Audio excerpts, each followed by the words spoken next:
Yung bata ng mga tol ay nasa loob. Pinagpahinga muna namin. Kasi kawawa talaga. Maraming mga pasa. At buti na lang ay nakapagluto si Kuya G-Ward ng kunting pagkain. Kasi medyo hirap rin si Kuya G-Ward mga tol. Kaya sana ay magbigay ng kunting tulong. Kung mamaya mga tol, pagising ng bata, papakainin po namin. At kung may magbigay ng kunting tulong ay dadali namin sa sa hospital o sa malapit na center para ipa-check up. Kasi marami talagang mga kuwan yung bata, mga pasa, kailangan talagang ipatingin. Baka maano yun. So anong plano natin siguro mamaya ya? Pagising lang sa bata. So, pinagpahinga muna namin mga tol. Nandun sa loob ng tirahan ko.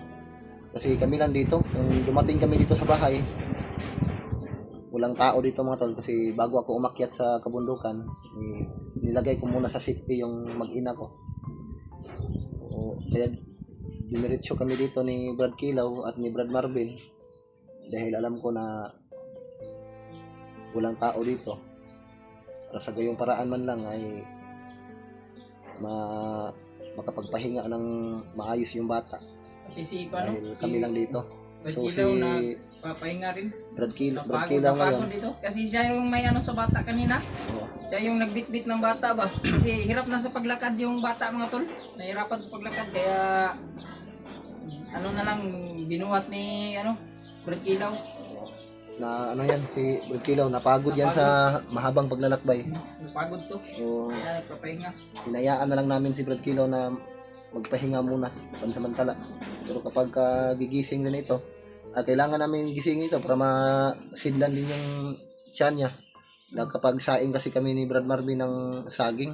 Saging lang yung niluto namin mga tol kasi walang wala talaga buhay talaga na ngayon. Buhay talaga ngayon. Masyadong mahirap. Okay lang sana kung nandito yung asawa ko. Tayo makapag-luto tayo. Kasi wala yung dito ng asawa ko. Hindi ko alam kung saan itinago ng asawa ko yung yung bigas namin ba. Baka dinala dun sa dun sa mo sa kanila ba? Pinag-iwanan. Kasi nung umalis kami, saan mo ba sila niyan? di ako na lang yung makakaalam na. I-private ko na lang. Sige. Mas mabuti yung ganun kasi mahirap pag pag sinabi mo malaman nung pag may nakamonitor sa atin na Hindi ko sila pwedeng hayaan na sila lang dito. Okay lang kung nandito ako, nandito din yung pamilya ko. Sa akin nga yung ko ngayon, hindi ko rin sinabi kung saan kami nakatira. Pero sa ngayon pag kasi nakababa tayo, siguro ihahatid ko sila sa sa binan ko. Hatid ko muna sila. Kasi mas safety doon, may kasama sila. Ilang oras na yung tulog ni Brad Kilaw, Bino? Pagod talaga si Brad Kilaw. Pagod talaga to sa pagbuhat sa bata ba? Ikaw naman maglakad ng mahigit 5 oras. Tapos karga-karga mo yung bata. Medyo mabigat yun. Kasi nung pagkarga mo, sandali. Tapos sa akin, sandali lang. Sabi niya, ako nang bahala dito Brad. Ayun, napagod. Grabe. Salamat talaga kay Brad Kilaw. Nung dumating kami dito mga tol sa tahanan ko, napag-isipan ko muna bago kami pumunta doon sa bahay ni Brad Kilaw, diretsyon lang muna kami dito sa tahanan namin mga tol. Dahil makapagpahinga talaga kami ng maayos dito dahil walang tao dito sa bahay. Kaso nga lang hindi ko alam kung saan nilagay ng asawa ko yung bigas na pwede naming saingin. Baka dinala talaga yun niya sa yan. Gising na ako po. Sipon ka sakit ang katawan ko, Brad. Okay lang ka? Yung video mo, piniplay lang na namin para may update rin. Kuya talaga yung mukha ni Brad Kilaw mga tol. Sobrang sakit ang katawan ko. Pero ako po ay lubos na nagpapasalamat mga tol sa dalawa kong kasamang ito. Kung hindi dahil sa kanila, iwan ko lang kung ano mangyari sa akin. Hindi ka naman namin pwedeng Sinubukan ko naman na patakasin sila, baka madamay pa. Pwede yun niya kasi kasama tayong umakyat, dapat kasama din tayong bumaba. Yun yung ano ko sa buhay. Hindi ko kailangan, hindi pwedeng iwan yung Hindi. kasamahan. Sinabi ko lang yun, Kahit anong mangyari sa ano natin, sa kuha natin. sinabi ko lang yun, Ben. Baka natakot kasi ako, baka madamay kayo. Hindi ka namin pwedeng iwan. Nagkatulog po ako mga idol dahil Kasi sobrang kailangan talaga. pagod talaga. Kuha lang natin ngayon kasi may maraming request talaga. May nag-chat sa akin sa kalagayan nila Kuya Remark, Julius. Kapag saing ako ng ano, Kailangan daw ng saging.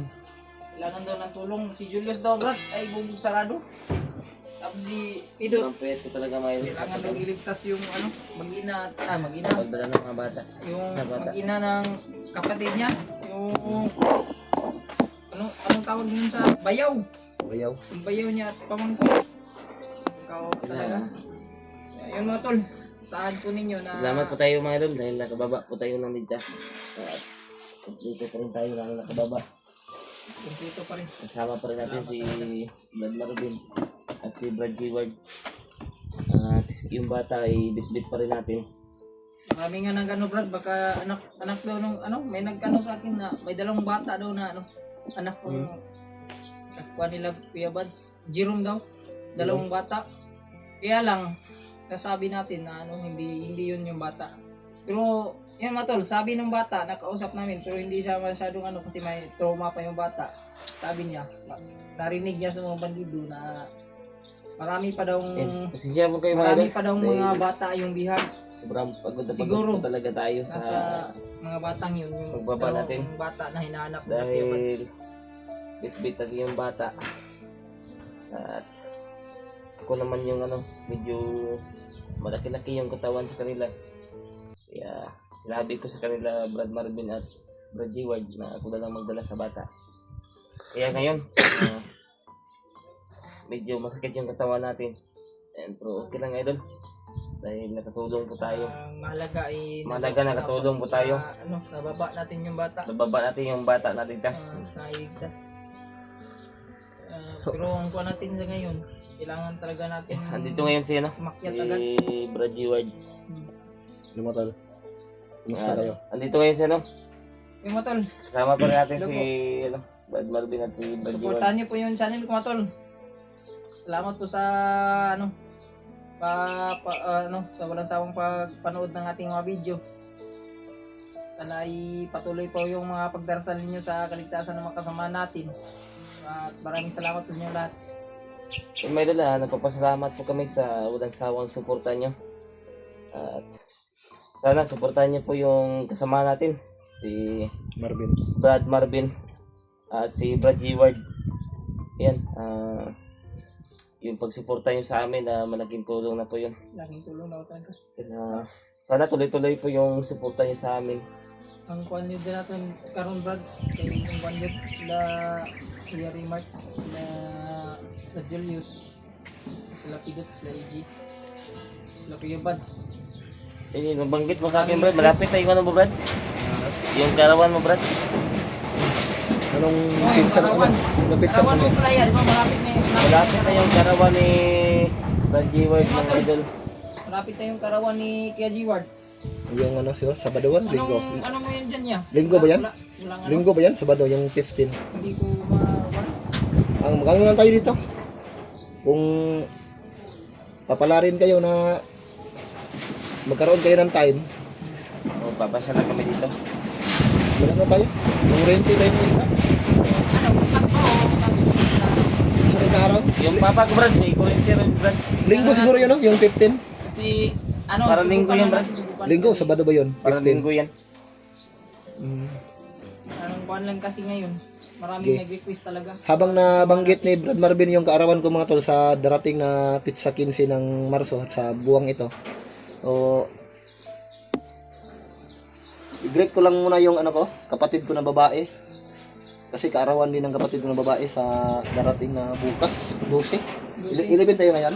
Oh, 11 ba ngayon? 11 ba ngayon, Brad? Living. So, Oh, 11 ngayon yan. So, happy birthday sa aking kapatid na si, Living in si Giselle Torres. Anong pangalan niya? Giselle Torres. Giselle Torres, nandun na, doon Ayun. nakatira sa ano? Idol, Ah, happy sa- birthday sa'yo, Giselle Torres. Luzon. Sa kapatid ni Kuya Kasi Jimar, magkas- happy birthday po sa inyo. Pareho kami ng buwan ng ate ko. So dagdag ko lang dito mga brad ha. Mga tol, dagdag ko lang dito. Yung habang nandun kami sa kagubatan, yung mga komento, nabasa ko kasi yung mga komento na hindi na tayo nagbabasa ng mga mensahe. Yung may nagsabi din sa akin Oh, yan. ganito kasi yun mga tol, no? Ipapaliwanag ko lang ha. May nagsabi din sa akin. Minsan kasi, hirap nga kami makapag-upload ng video dahil sa kalagayan namin doon. So, Totoo po yun mga tol, mga hindi lahat ng mga komento na mababasa namin kapag magkaroon lang kami ng time. yung mga message, Oo. hindi namin mababasa Yung po yun kasi problema natin yun, Brad, yung mga signal ba? hirap po yung signal sa bundok. Number 1, yung signal. Oo. Pangalawa, Tapos yung sitwasyon natin sa bundok. Sitwasyon natin, kung maraming mag-upload, laban. kung mag-upload man kami, Makakabasa Kailangan- kami ng comment, pero hindi lahat. yung na pag nag-upload comment. tayo, hindi kailangan pagtapos ng upload, kailangan umalis agad tayo kasi pag nanatili tayo sa area na yun, mahirap na. Nangyari kasi yun mga tol, no, na nag-upload kaming tatlo ni Brad Marvin at ni Brad Kilaw. Habang nag-upload kami, hindi namin natapos. Yung video ko nga na-delete dahil sa pangyayari, no. Bigla kami nilusob. Dumating. Tumakbo kami, nagtalunan kami doon sa may bangin. Hindi yung mahirap sa mundo. Hindi namin na-upload yung video. May mga video kaming hindi na-upload. Pero yun nga, katulad ng sinabi ko kanina na hindi lahat ng mga komento na mababasa namin Mga message. dahil sa mga ano, pangyayari doon sa kaya- bundok, sitwasyon namin. Kaya pasensya po Mahirap talaga kasi mga sa tol. bundok. Na, Kung hindi lang kami nang paumanhin sa inyo mga tol kung hindi kami nakapagbasa kaagad ng mga mensahe. Pero yung sinisiguro lang namin na naghatid talaga kami ng mensahe sa aming mga kasama para malaman din nila yung area namin o yung kalagayan namin mga tol. Mamonitor nila ba? Oo. Para mamonitor din nila. Kaya pasensya na po talaga mga tol. Kung marami pong nagano na useless, sasabing useless yung mga mga pagsisikap nila na makapag-ano na Yung mag-share sila ng mga video ba, Pero mga pasensya na po talaga informasyon. kasi hirap po tayo sa paghanap ng signal. At minsan nasa critical tayong area. Pag nakapag-upload po tayo, kailangan din natin umalis agad. Kaya minsan nga hindi pa tayo tapos sa pag-upload na ano na tayo. Kaya pasensya po talaga. Yung Sana iba, maintindihan mababasa namin, pero hindi lahat mga idol. Hindi lahat na mababasa Marami namin. kasi. Sobrang dami nyo kasi. Yan niyo na. po. Marami talaga yung mga Kaya humingi kami ng dispensya sa inyo na hindi namin mababasa lahat ng mga comment nyo. Sa sobrang dami nyo mga idol. Tama po. Lalo na po sa bundok. Dahil critical yung kalagayan namin doon.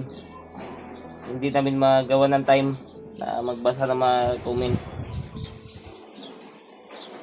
Dahil ang purpose namin doon na makita namin ang mga kasama namin at magkaraan kami ng maligtas namin sa mga gaya ng mga bata.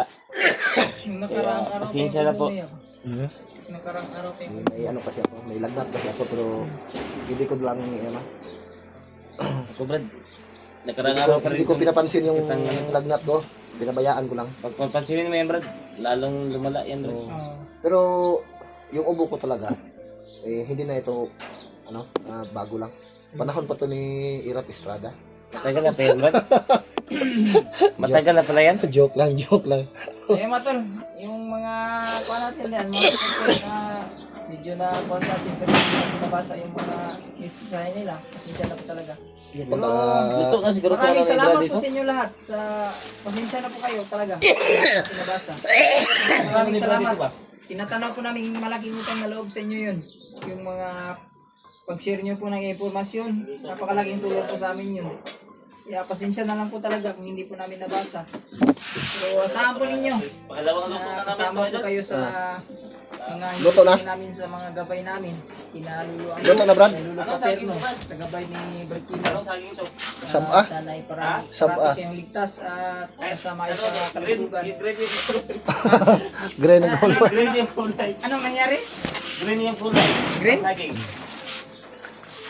Baka ibang saging ng unggoy man siguro yan. Ano sa saging? Saan mo sa nagpa Brad? Ano yan? Evergreen?